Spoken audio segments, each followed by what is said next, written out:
estive aqui mês passado, fazendo essa mesma apresentação. Me convidaram aqui hoje para a gente falar um pouco sobre os aspectos práticos que nós todos conhecemos na teoria e conhecemos bem também na lei, né? Então, o objetivo aqui é, num linguajar simples, colocar para vocês as consequências práticas, tá, que advêm dos efeitos jurídicos do que nós fazemos. Me pediram para separar a apresentação em duas partes. A primeira parte para falar daqueles 3 tópicos, a diferença de atuação, que realmente é só de atuação, porque o conhecimento é uma editoria, uma gerência, uma superintendência, ou o que quer que seja. Também pode ser uma vice-presidência, tá? Os tipos de controles e relatórios que exigem uma grande corporação, o que vem a ser provisão e contingência e qual a diferença e como é que cada uma se aplica e o que é o orçamento. Essa segunda parte aqui, vocês vão ter a segunda aula com outro professor, mas não dá para abordar um sem abordar o outro, então eu mantive a apresentação do que foi apresentado mês passado, tá? Então vamos dar o início. Eu acho que a melhor forma de explicar isso é contando a historinha de uma empresa. Eu não sei se todos vocês estão acostumados a atuar nessa área corporativa, mas eu fiz um slide que traça a evolução histórica de uma empresa bem-sucedida, tá? Eu escolhi que fosse da área de varejo, que é uma coisa que todos nós vemos no dia a dia, andando na rua, e como é que aconteceu nessa última década com essas grandes lojas como Renner, Líder, C&A. C&A é uma multinacional, a história é um pouco diferente, mas essas grandes cadeias de varejo nacionais, tá? Então, vamos lá para a primeira etapa. Normalmente, uma sociedade começa com 2 pessoas ou mais se unem com um objetivo em comum e constituem uma empresa. Essa empresa tem que ser constituída através de um contrato constitutivo, na legislação ordinária, tá? E os sócios dividem as atribuições. Esse momento é interessante nós dividirmos a figura do que vem a ser um sócio, que pode ser um cotista, um acionista nas formas ordinárias de sociedade e um administrador.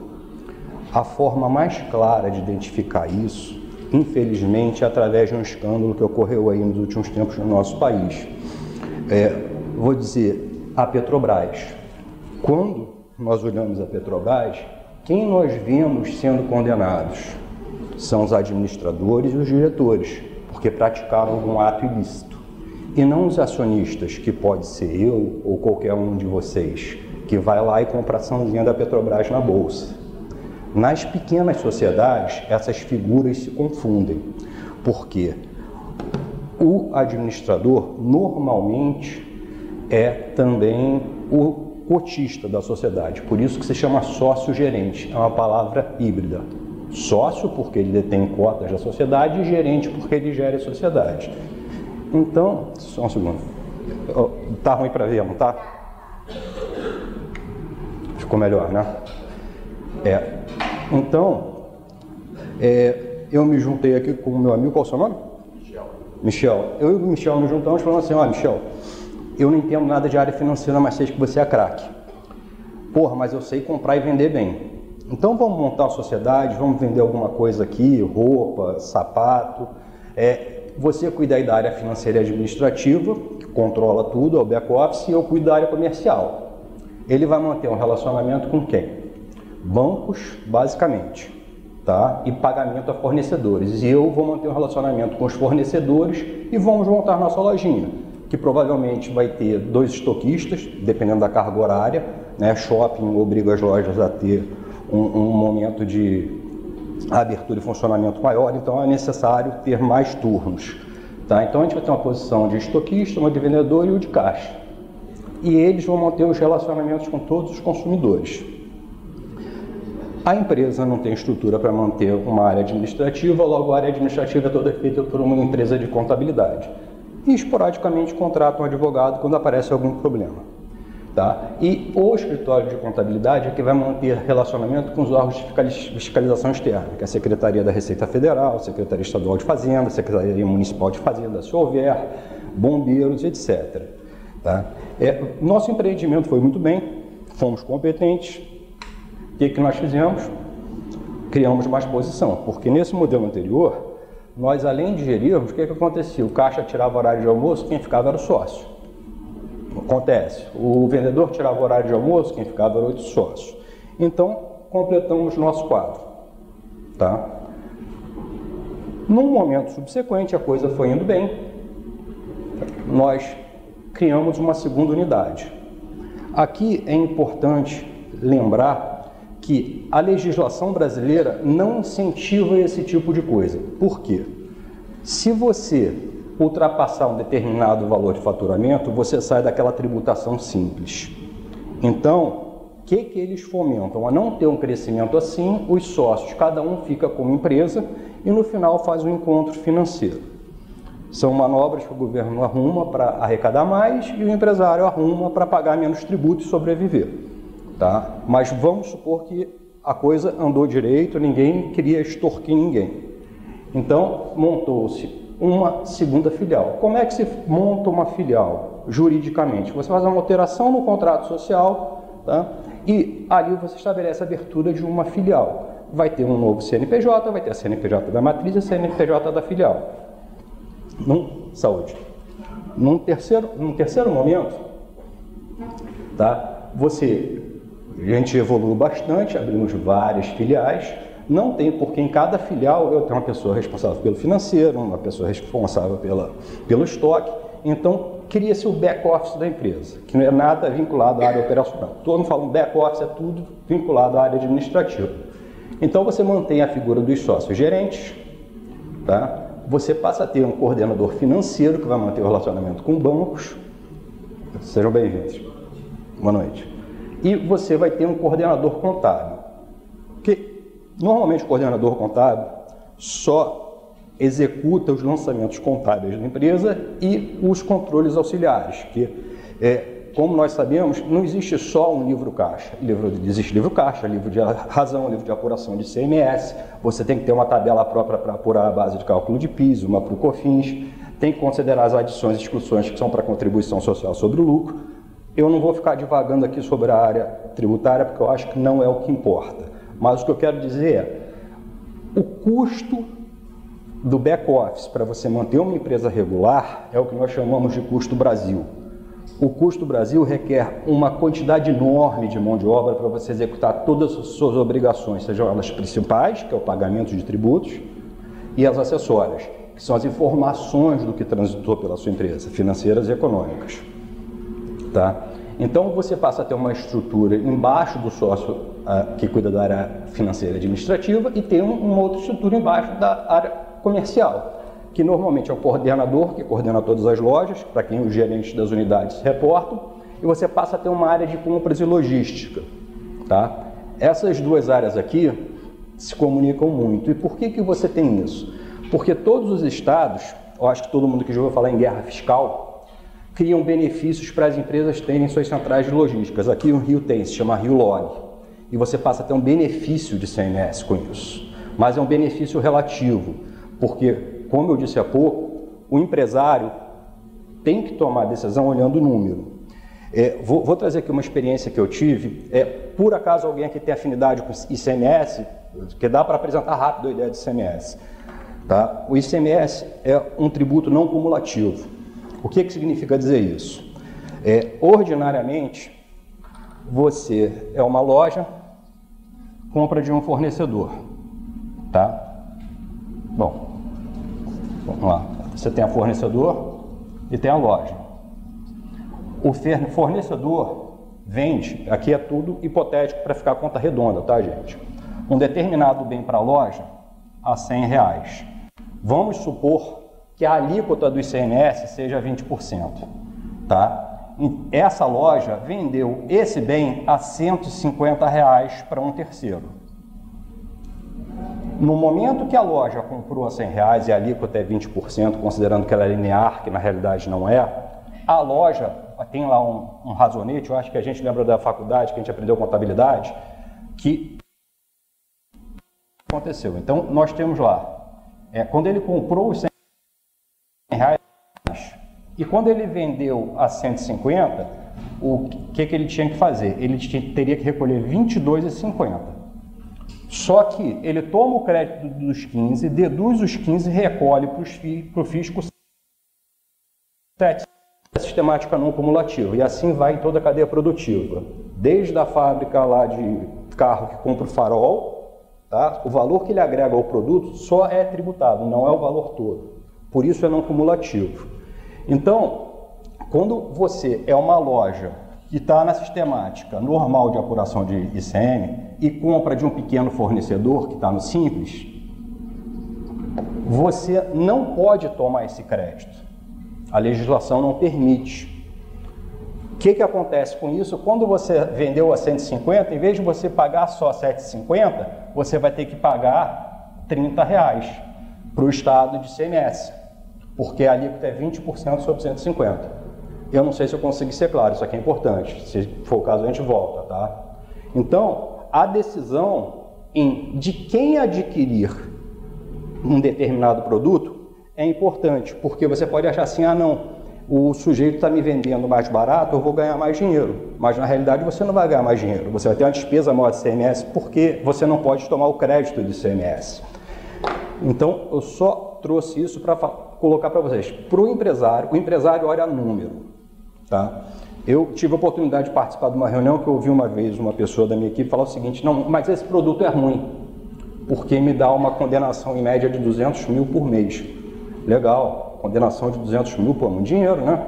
Mas só que o produto que era vendido deixava um resultado positivo de mais de 2 milhões de reais. O produto é ruim? Não é ruim. O empresário vai querer continuar com a operação, ele não vai deixar de executar aquela operação porque ele está pagando 200 mil, está ficando 1 milhão e 800 no bolso. Então, a análise dentro de uma empresa não é só jurídica, a análise a todo tempo é financeira. O empreendedor, e aqui é importante colocar a diferença de empreendedor e administrador. O empreendedor é aquele que desenvolve, o administrador é que chega com conhecimento técnico para dar continuidade. Nem todo empreendedor é um bom administrador e nem todo administrador é um bom empreendedor, porque às vezes o administrador fica avaliando tanto risco que não executa nada. Tem uma hora que você tem que assumir o risco. Tá? Então vamos continuar aqui na nossa historinha. Opa, eu voltei. Tá? Chega num dado momento que os sócios, e isso aconteceu em todas as grandes redes de varejo do Brasil, eles olham o volume que aquela operação dele tomou, que ele fala assim, olha, eu não posso mais me envolver nisso, eu tenho que me afastar e realmente assumir a minha postura, que é de dono da coisa. Eu sou dono.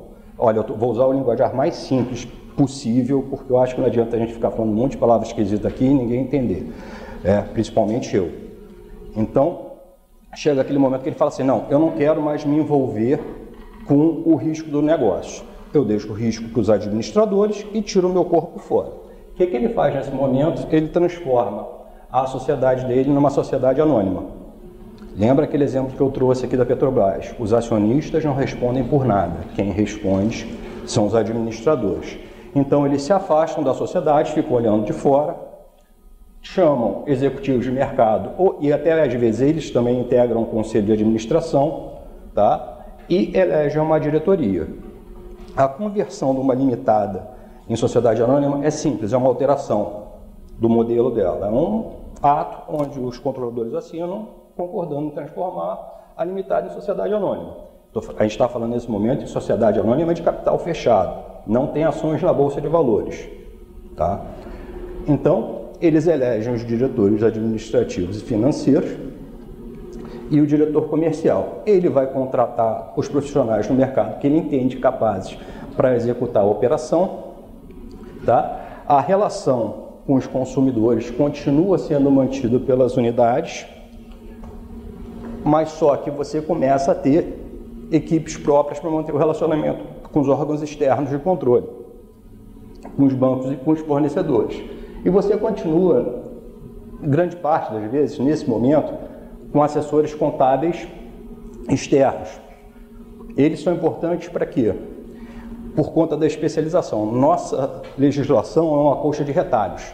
Então você não vai querer que todo mundo aqui saiba o que muda a todo momento na legislação. Eu acho que todo mundo aqui assina algum informativo. Se vocês olham, por dia chegam 15, 20 alterações na legislação fiscal. ou societária. Então, esse pessoal aqui serve para dar consultoria para eles. Nesse momento, começa a ter uma demanda maior para o jurídico, né? Porque você começa a ter uma equipe muito grande, aumenta o teu turnover, aumenta o seu volume de reclamação trabalhista, aumenta seu volume de ações relacionadas ao consumo. E isso é importante, que com base nisso a gente vai ver depois uma coisa que se chama provisão, que é a espécie de contingência, tá? E... ai meu Deus, estou indo toda hora para o lado errado, tá? No meio desse fuzuê aqui, surge algum de nós que tem que entender tudo o que aconteceu até esse momento, e quando constitui normalmente uma gerência jurídica nessa situação, ela se reporta normalmente para o diretor administrativo. Tá? Chega um porte de empresa que a gerência jurídica passa a se reportar direto para o conselho de administração, como as outras diretorias, tá? Mas aí normalmente jogam atribuição para ela de uma coisa que botaram no nome bonito de compliance, que não é nada além de seguir a lei. Quando fala assim, você está em compliance, você está seguindo a lei, que é uma obrigação. Eu acho que não seria necessário esse tipo de coisa, mas é o que acontece. E a gerência jurídica tem que atender a todos os departamentos. Fechou um contrato com o banco, o gerente jurídico vai olhar, mas vai olhar para quê? É um contrato de adesão. Então não adianta você gastar tempo com isso. Ou o executivo aceita os termos ou não aceita, mas ele vai ter que correr o risco, senão ele não contrata com o banco. É assim, todo mundo sabe, você pega um contrato bancário, olha, ele está registrado em títulos e documentos. Tá? Então, o gestor jurídico é aquele cara que vai conseguir olhar isso e falar assim, não vamos perder tempo com isso não, tem uma coisa mais importante ali, porque ele vai ser necessário na negociação com o shopping center para abrir uma unidade no shopping center. E os contratos com o shopping center, dá até tristeza de olhar. Tá? Então, nós temos já uma estrutura muito mais complexa do que aquela que nós começamos. E ela vai atingir onde se faz necessário criar normas internas. E é aí que vem toda aquela questão do dress code, regras de compliance, normas e procedimentos internos, porque a normas e procedimentos internos regula como todos os órgãos da empresa vão se comunicar. Tá?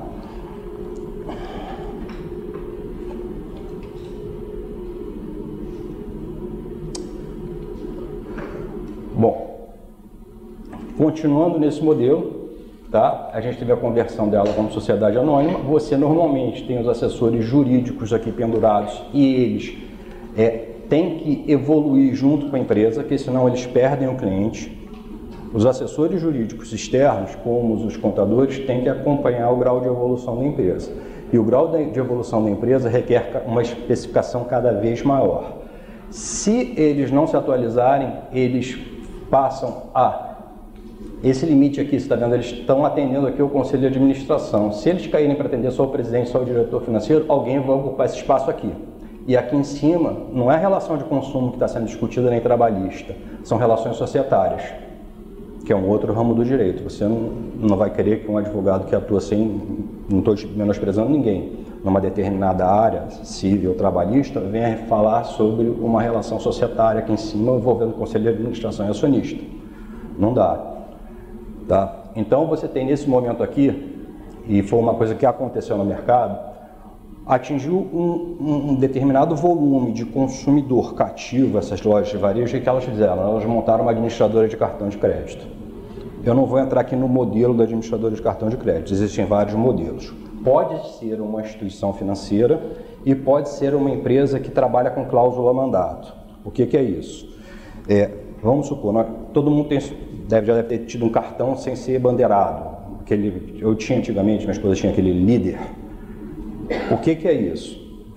Ele está te dando uma linha de crédito que ele corre o risco, ele lojista, e no momento em que você não paga o valor total da fatura, ali dentro daquele contrato tem uma cláusula mandato. Ele vai pegar recursos junto a uma instituição financeira para liquidar o total do teu saldo. Essa instituição financeira provavelmente cobra uma taxa de juros para ele de 1,9%, 2%, e ele cobra da gente 14%, 15%. Ou seja, você está vendo uma empresa de varejo se tornar basicamente uma instituição financeira. Ele ganha a diferença. do que é emprestado para ele e do que ele cobra para vocês. Se a gente está falando de 14 para 12%.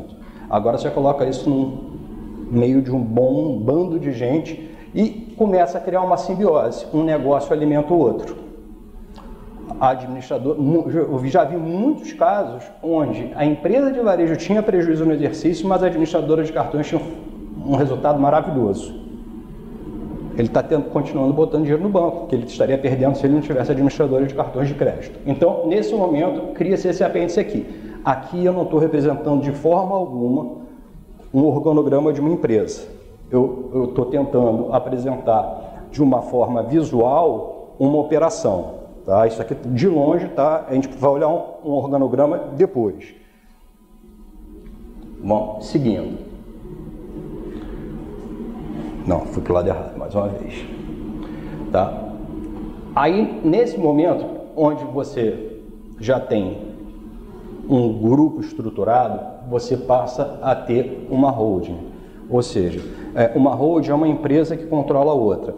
Ela pode ser operacional, é quando ela controla outras empresas e tem receitas próprias, ou ela pode ser não operacional. Ela está ali só para ser uma ligação entre os controladores finais e as empresas controladas. Tá? Então você tem uma holding que controla uma empresa de varejo e controla uma administradora de cartão de crédito. Tá? Aqui você tem mais um corte no risco do empreendimento, porque você controla o controlador. Então, como é que se dá a responsabilidade? Olha só, isso tudo, eu tenho material para disponibilizar para vocês, não tem problema não, tá? Depois vocês têm, eu não sei como é que vocês fazem, eu mando para alguém. Na outra turma, uma pessoa recebeu e distribuiu, fica à vontade. Aí para elegerem, ou se for o caso, coloca o e-mail ali que eu peço para disparar para vocês, tá? Fica à vontade. Você tem os executivos da empresa. Eles, ao final de todo exercício, têm que apresentar o resultado daquele exercício. E contabilmente existe um instrumento para isso que se chama DRE, Demonstração de Resultado do Exercício, e os respectivos relatórios. Eles levam isso para o Conselho de Administração, o Conselho de Administração valida. Nesse instante, se o Conselho de Administração entendeu que aquilo ali está bom, o Conselho de Administração está passando a correr o risco do negócio também. E o conselheiro só vai deixar de ser responsável por aquilo no momento em que esses resultados forem levados para os acionistas e os acionistas aprovarem. Porque eles podem entender que a informação não foi suficiente para esclarecimento, ou pode não aprovar. Então, nesse momento, quando tira toda a responsabilidade em cima do corpo executivo e passa para os de cima. Então, aqui você passa a ter mais um filtro para aprovar isso, quando você monta esse modelo. E você tem uma holding, tá, pendurada numa administradora de cartões de crédito. Ela controla a empresa de varejo e a administradora de cartões de crédito. Tá? E aqui é importante trazer essa informação aqui, contrato de fruição. O que é isso? Lá atrás, a gente acabou de ver que a sociedade, quando montou várias filiaizinhas, ele não ia ter um administrativo, um RH, um DP em cada unidade, então ele consolida tudo para ter um menor custo na matriz. O que é o contrato de fruição? Por que um grupo empresarial vai, dentro de uma outra empresa, criar todas as diretorias que são comuns às duas? Não tem porquê, a não ser que queira queimar dinheiro. Então, com base nisso, se for um grupo empresarial de direito, não de fato, que um monte de gente monta um monte de microempresa aí, uma é do pai, outra é da mãe, do tio, e aí fala, não, é meu grupo empresarial. Isso não é um grupo empresarial. Isso aí é um grupo empresarial de fato, sob entendimento da Justiça do Trabalho, que eles chamam de grupo familiar. Grupo empresarial é constituído na forma das sociedades anônimas, que é a 6404. Quando você tem um grupo empresarial legalmente constituído, você pode chegar e fazer um contrato entre as empresas para que essa empresa não tenha um custo de back-office. Então você diz o seguinte, olha, você pode usar qualquer métrica, o que importa é que você respeite essa métrica. E a Secretaria da Receita Federal já autorizou esse tipo de coisa. Por quê? Vamos lá, se eu não tenho esse contrato e tem transferência de recursos da administradora de cartões de crédito para outra empresa, esses valores têm que ser tributados.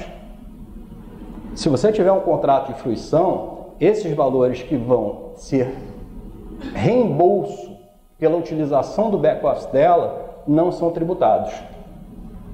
Então, se celebra entre as partes o que se chama de contrato de fruição.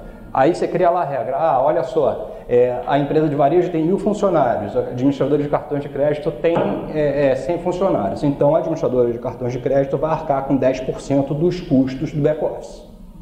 É isso, não é nada além disso. E eu acho que foi muito justo por parte da Receita Federal aceitar esse tipo de coisa. Tá? Vamos para o próximo momento, vamos ver se foi para o lado certo. Não.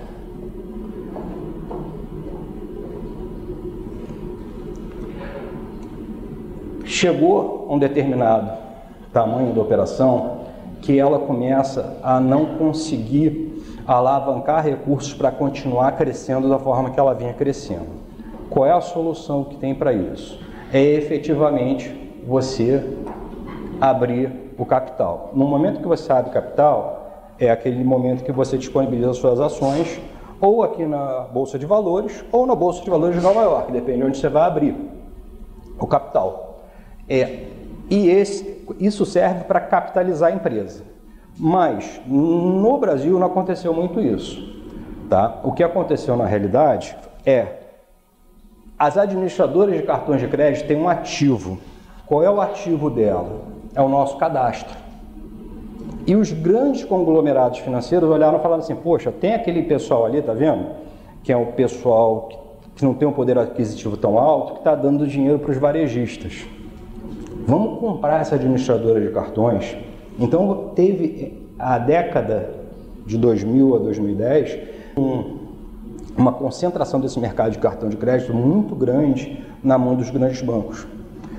Se você olhar hoje, a administradora de cartões líder é a do Bradesco, Banco IB é a do Bradesco e N outros, porque eles foram olhando e falaram, olha, vou comprar aquilo ali. Então, o que os varejistas fizeram? Eles pegaram, normalmente, vendiam 50% da administradora de cartões dele, se capitalizavam, pegavam esses recursos, abriam mais unidades e acabavam alavancando a operação deles para um degrau posterior. Mas o que a gente está falando aqui é abrir capital. Quando você abre capital, você tem que ter essa nova diretoria aqui, ó, que é uma diretoria de relação com investidores. Para que serve basicamente? Para manter relacionamento com a Comissão de Valores Imobiliários, a CVM. Boa noite. E os acionistas não controladores, são os acionistas preferenciais.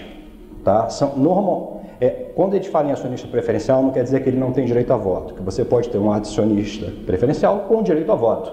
O cara tem o melhor dos dois mundos, nessa hipótese. Tá? Mas você tem que ter ele para manter esse relacionamento. Você vê que aqui, olha só, a gente já tem aqui, não está funcionando, uma diretoria jurídica, tá? E aqui, quando a gente olha essa forma de representação, é importante salientar o seguinte: os diretores estatutários, juridicamente falando, não estão hierarquicamente abaixo do diretor-presidente, tá? Todos eles são eleitos pelo Conselho de Administração. O diretor-presidente não tem poder para mandar qualquer outro diretor estatutário embora. Ele pode sugerir ao Conselho de Administração que o diretor seja desligado. E, nesse caso, não é um desligamento nos termos da CLT, é um desligamento nos termos da Lei das Sociedades Anônimas. Tá? Porque como é que se dá a investidura no cargo de um diretor? Ele é eleito pelo Conselho de Administração. Nesse momento, o que o Conselho de Administração está dizendo? Olha, você aí, eu estou te escolhendo para vir aqui assumir essa posição. E, ato contínuo, se ele concordar com os termos, ele assina o termo de posse. Aí é que ele está assinando. Então, não é uma relação de direito de trabalho. Então, só quem pode desligar ele, através de uma destituição ou exoneração, eu acho destituição o termo mais bonito, tá? É o Conselho de Administração. De igual forma, qualquer conselheiro só pode ser desligado pelos acionistas, tá?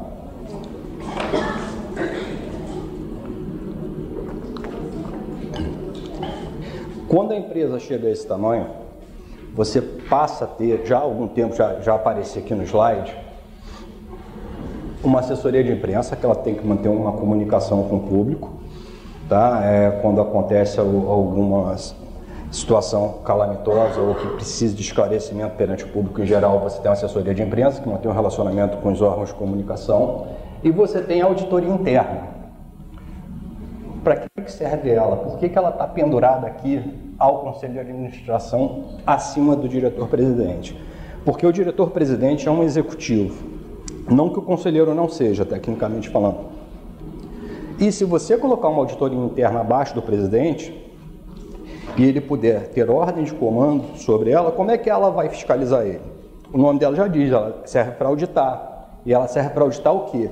Se a operação da empresa está de acordo, efetivamente, com a legislação e com as regras internas editadas pela diretoria de compliance, não a jurídica. No Brasil se tornou normal a diretoria jurídica se tornar também de compliance, mas no exterior não é assim, tá? Vamos passar para o próximo.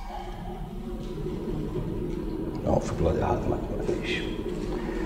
Isso tudo para dizer o quê? Isso aqui sintetiza a operação de uma empresa, onde você vê que toda a diretoria, seja através do diretor ou de seus funcionários, mantém uma relação com as outras áreas. É como se fossem empresas atendendo a outras empresas. E por isso que você tem um manual de normas e procedimentos, regula como isso aqui se dará. A relação entre a diretoria jurídica, que tem que dar o suporte jurídico a todas as outras áreas da empresa, e quando você fala isso, você está falando em todos os segmentos do direito, ninguém sabe isso tudo.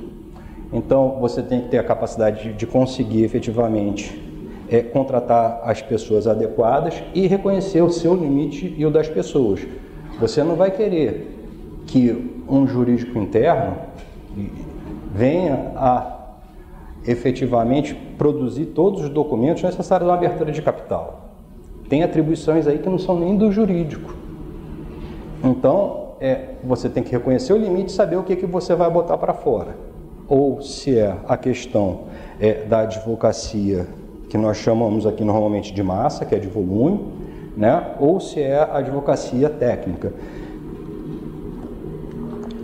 Eu lembro que quando eu entrei numa empresa de energia, os advogados internos conduziam 45 mil ações de juizado especial. Vocês acham que é razoável um advogado conduzir 4.500 ações? Dá para fazer direito? Não dá. Era a hipótese de terceirizar. Era o barato que saía caro, porque as condenações vinham elevadas. E quando a gente fala desse barato que vinha caro, é importante porque, e agora a gente vai fazer o link para uma área mais operacional aqui, porque quando uma empresa tem o capital aberto, nós, como investidores, vamos lá e compramos a açãozinha dela, nós compramos com base nas informações que estão ali. E ali dentro estão informações que chegam a ser dessa ação pequena de juizado especial, ou a ação trabalhista, que é o que a gente chama de contingenciamento. Como é que se dá esse contingenciamento? E aí a gente vai entrar aqui para fazer uma análise. Eu abri alguns links aqui, eu queria mostrar aqui, mas não está abrindo a oscilação das ações na Bovespa, tá? Mas vamos vir aqui para o outro. Isso aqui é um organograma macro da Renner. Como a gente vem falando de varejo, eu achei importante trazer. Você vê que aqui ainda tem uma figura importante, mas não uma figura obrigatória, só quando tem capital aberto, que é o Conselho Fiscal. Tá? Mas você vê que a auditoria externa está pendurada no Conselho de Administração, compliance na presidência. E embaixo estão as diretorias. Tá? Tem outras áreas numa empresa que, dependendo do momento, se torna importante ter. No momento em que a empresa cresce muito, normalmente cria uma área de expansão, que pode ser uma diretoria ou uma gerência, mas é uma coisa transitória enquanto...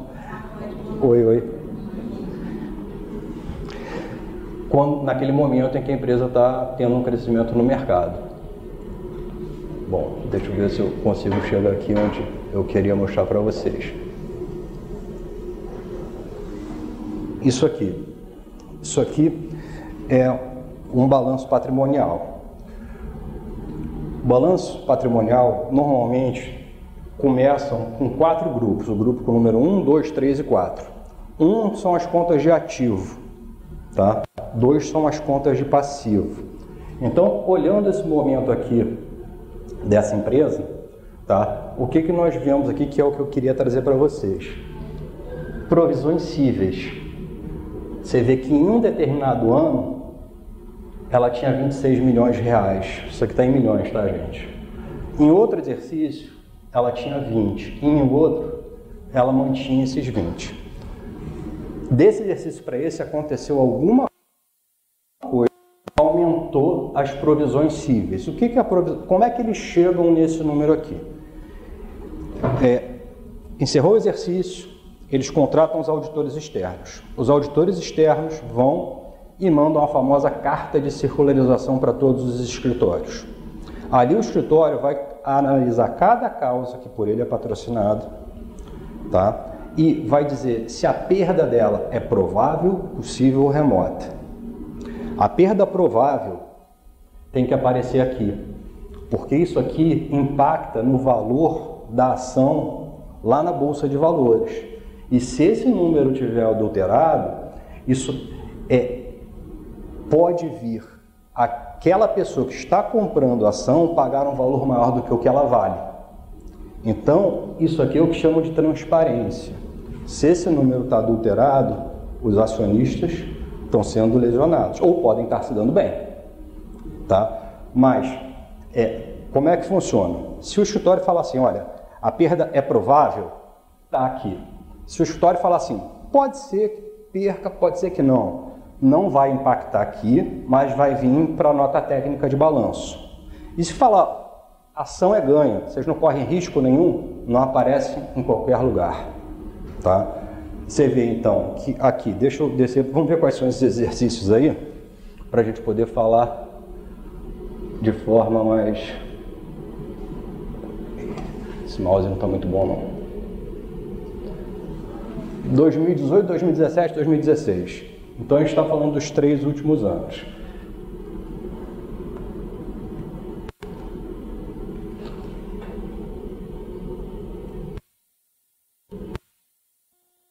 Aí eu vou focar só na questão das ações que eu acho que mais interessa a gente e não nas outras, tá?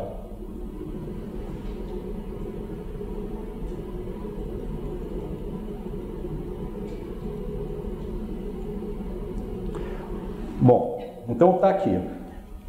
É claro que um escritório que atua na área de pequenas causas não vai ficar fazendo essa avaliação para as 10 mil processos que eles têm.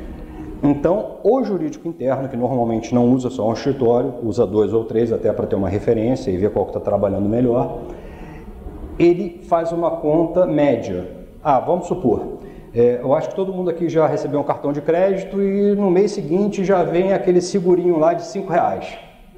Tem gente que liga, pede para tirar, tem gente que entra com a ação pedindo dano moral. Aí se pergunta, você vai ficar calculando quanto é que você acha que cada juiz condena aquela açãozinha? Não. O jurídico interno vai pegar, vai tirar uma média de condenação e vai aplicar ao lote de ações que tem aquele objeto. E aí converte nesse resultado aqui. De igual forma, as provisões trabalhistas. Aqui nós temos, então, 2016, eles tinham 13 milhões de reais de provisão, tá? 2017, 15 e 2018, 21. O que mostra aqui pra gente? De onde vem isso? Ação trabalhista. O que aconteceu no Brasil nos últimos anos? Desemprego. Então, todos os funcionários que foram mandados embora entraram com a ação e eles tinham direito a alguma coisa. Se eles não tivessem o escritório, eu ia falar que tinham que pagar. Tá? Então, isso aqui que está apresentado aqui em número, quando a gente pega e olha a mutação, quando você vê 20, 20, 26, não quer dizer que esses 20 todos aqui estão aqui.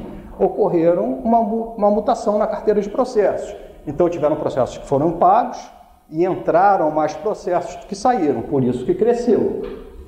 Aqui em menor quantidade, mas aqui num valor, poxa, a gente está falando aqui em 30%.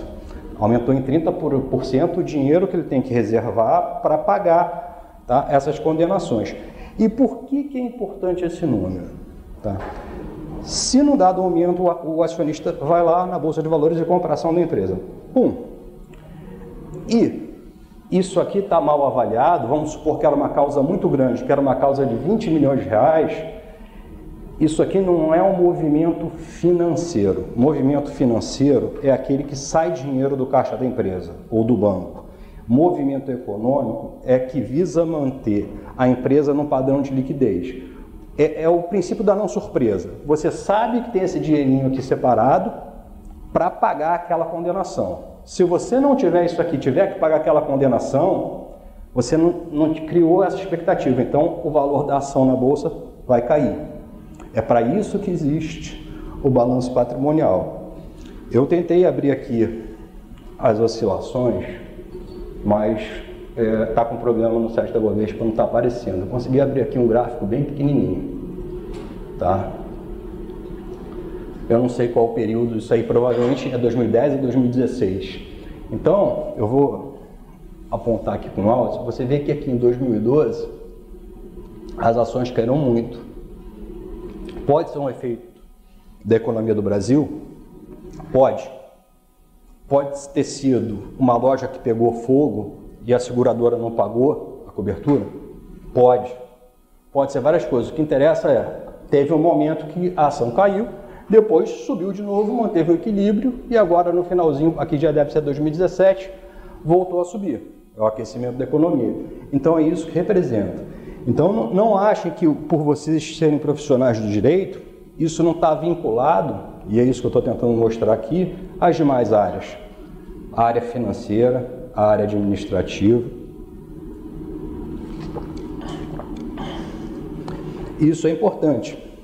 E quando a empresa atinge um patamar desse, o que nós temos? A imagem da empresa. E a imagem da empresa não é só aquilo que a gente vê. Não é o ativo que está lá na loja, a arara que fica pendurada a roupa, e também não são só os imóveis. Tem uma coisa que nós não vemos, mas vale muito, que é o que é chamado de ativos intangíveis. Eu imagino que vocês já tenham ouvido falar nisso em algum momento. O que é um ativo intangível? Aquele que não é palpável, que a gente não vê. E vocês não acham que isso vale pouco, isso vale muito. Vou dar um exemplo de ativos intangíveis. Hoje, para você comprar o direito a explorar a marca, você ter o direito da marca Google, você tem que tirar do bolso alguns bilhões de dólares. E onde a gente vê que a marca vale alguma coisa? Eu me lembro, nos anos 90, na Alemanha era proibido fazer propaganda de cigarro. Eu não me lembro qual equipe de Fórmula 1 era patrocinada pela Marlboro. Então tinha aquele V vermelho na frente escrito Marlboro. Como na Alemanha era proibido fazer propaganda de cigarro, a equipe teve que tirar o escrito Marlboro. Era a McLaren, melhor do que eu. Não é? E aí logo depois da corrida fizeram uma enquete mundial. O que estava escrito no carro da McLaren? Todo mundo respondia Marlboro. Aí passava o flash da corrida, não tinha nada escrito. Eles tiveram que tirar. O que é isso? É identidade visual. Então quando a gente hoje olha aquele Gzinho da Google, a gente sabe que é Google. Quando a gente olha o Vzinho da Marlboro, a gente sabe que é Marlboro e isso tem um valor. O direito de explorar isso tem valor. E isso normalmente está previsto dentro dos ativos da empresa. Eu sei que essas grandes empresas de varejo, elas criam marcas próprias de segmentos de roupa.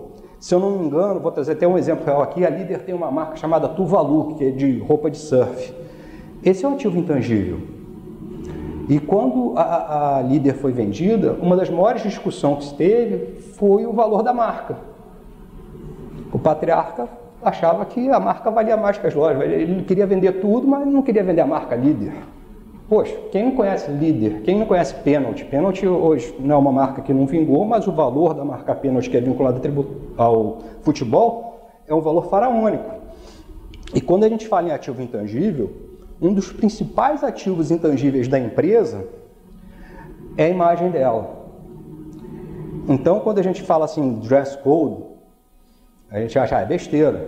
Não, você é um profissional. Se você está representando uma empresa, uma instituição, você tem que se comportar e se apresentar da forma que ele exige. Eu lembro que uma vez eu fui para o exterior e andando dentro de uma empresa, tinha um cara que andava com um mico no ombro. Andava com um pequeno mico de estimação dele, ele andava de chinelo, a empresa é enorme. E ele era um diretor, só que o cara era um gênio da tecnologia. Mas chegou uma hora que incomodou a um ponto de falar, olha, ou ele sai ou a empresa vai ficar bagunçada. Não sei se a empresa ganhou ou perdeu, mas o fato é, em função daquela atitude, daquela apresentação dele, os executivos da empresa entenderam que ele comprometia a imagem da empresa. Ele estava trazendo um malefício maior do que um benefício. E o cara foi desligado da empresa. Então, o respeito ao dress code é uma coisa importante, gerar uma advertência, e nós sabemos o que vem depois da advertência. O caminho pode ser longo ou curto, mas é o desligamento se a pessoa continuar a manter aquela conduta inadequada na apresentação. Tá? Bom, vamos voltar lá para o PowerPoint, porque eu vou agora trazer o aspecto prático da empresa quando atinge um determinado patamar. Tá? A empresa, as grandes empresas têm um negócio que eles chamam de RFP. Não é nada além de requisitar a apresentação de proposta para um determinado fornecedor.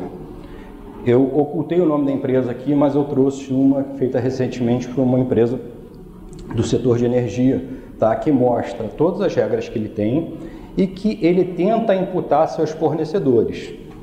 Tá? O reflexo da gestão da empresa em terceiros é uma coisa relevante, porque vou tentar mostrar assim, sobre o aspecto interno e depois sobre o aspecto externo. Eu lembro no passado, quando eu atuei no setor de energia, nós éramos uma empresa aqui controlada por uma empresa no exterior, e foi logo que teve aquele escândalo na Bolsa de Nova York, e que as empresas tiveram que se adequar a um padrão de governança, que botaram um nome bonito lá de dois políticos americanos, Sarbanes e Oxley. Então as empresas tinham que se adequar àquela regra de transparência e de informação. Todo mundo aqui no Brasil sentado, tranquilão, falando, pô, isso aí é coisa lá da controladora. O pessoal esqueceu que o resultado das controladas sobe por equivalência patrimonial. Então o nível de transparência das controladas tinha que ser igual ao da matriz, que tinha ações lá na Bolsa. Aí foi um corre-corre tremendo para adequar a empresa nacional aos padrões de governança estrangeiros, porque senão ia acabar contaminando. Tá? E isso se replica também para os fornecedores. Vou dar um exemplo. Tem instituição financeira que exige que o escritório de advocacia tenham 2 servidores dedicados, que se um cair tem um outro. Exige que os escritórios façam um cadastro, tá, dos processos, ou seja, o escritório virou um longa-mano da gestora interna. E não está errado não, está certo, a gente vê isso no tribunal. Antigamente a gente chegava, protocolava uma inicial, o pessoal lá dentro que se virava em autuar. Eu sou da época, no tribunal, que você ia distribuir a ação num dia, tinha que voltar no dia seguinte, olhar lá no papelzinho na parede para qual vara a ação tinha ido, 48 horas depois você ia na vara, olhava no livro tombo, para ver para qual escrevente tinha ido, para ir falar com o escrevente, para ele autuar até o processo. Alguém faz isso no tribunal? Não. Quem é que cadastra toda a ação lá no sistema do tribunal? São os advogados. Eles não terceirizaram a operação deles? Terceirizaram. Por quê? Porque não tinham mais estrutura para atender a demanda. Essa é uma verdade que nós vivemos. Esse modelo que tem-se hoje tem que mudar. Ele não vai permanecer por muito tempo. Porque você vê um judiciário hipertrofiado sobre o aspecto financeiro, é um judiciário caro para o país, tá?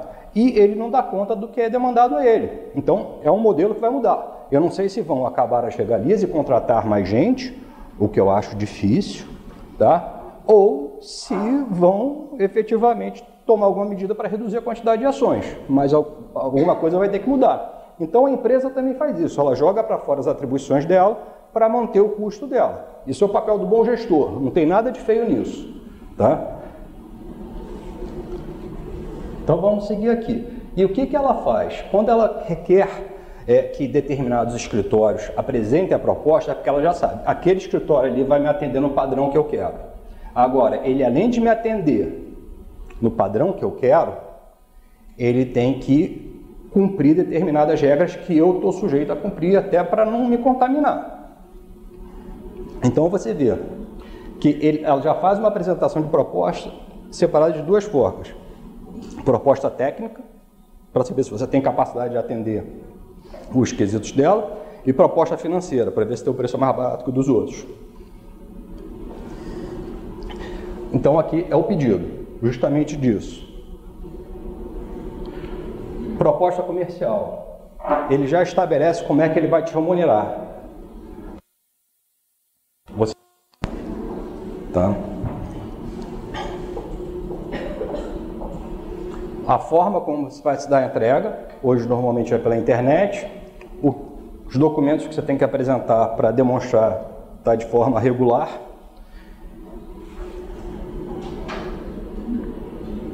Os prazos, isso é importante para não ter qualquer possibilidade de uma concorrência desleal, tá? As regras de liquidação econômico-financeiras a que você está submetido, porque o fato de você mandar o boleto naquele mês, primeiro, eles não aceitam o boleto, você manda a nota fiscal e vai entrar na rotina deles. Tem empresa que paga com 20 dias, tem empresa que paga com 45. Já vi até empresa que paga com mais, mas a média é essa, tá? Isso aqui é o alinhamento final, você ganhou, vem aqui, vamos conversar, para entender se é isso mesmo. Opa. Bom. Não. Primeiro, você tem que manter a confidencialidade, tá? Tudo que você tem que apresentar, alguma informação a mais que você queira dar, e aí ele começa. Vamos lá. A colocar as regras específicas. Muitas das vezes você olha e fala assim, poxa, eu estou sujeito a essa regra. Lá o escritório já recebeu alguns convites para apresentar propostas, falava que a gente tinha que manter os padrões de, como é que é? Urbanidade, era alguma coisa ambiental. Aí eu fui ver o que a norma dizia. O máximo que o escritório podia fazer é, se ele quisesse destruir o arquivo dele, para ele infringir aquilo, ele ia botar fogo no arquivo, em vez de picotar e mandar para a lixeira. Então, tem coisas assim que às vezes nos assustam, mas não é efetivamente para ficar preocupado não, porque nem se aplica a nós, eles só estão fazendo efetivamente para cumprir com a legislação a qual eles estão submetidos. Eles te obrigam a aderir ao código de conduta deles, né? Aí é importante para o escritório ver se efetivamente eles você não tem outro cliente que conflite com esse código de conduta. É difícil, mas já sei que aconteceu no mercado. Eu estava querendo encontrar aqui, está no contrato, e aí estão as cláusulas contratuais, daqui, por acaso, responsabilidade socioambiental, aí eles falam de princípios do Equador, não é nada que nos comprometa enquanto escritórios de advocacia, mas para outros fornecedores é importante, por isso consta aí, tá?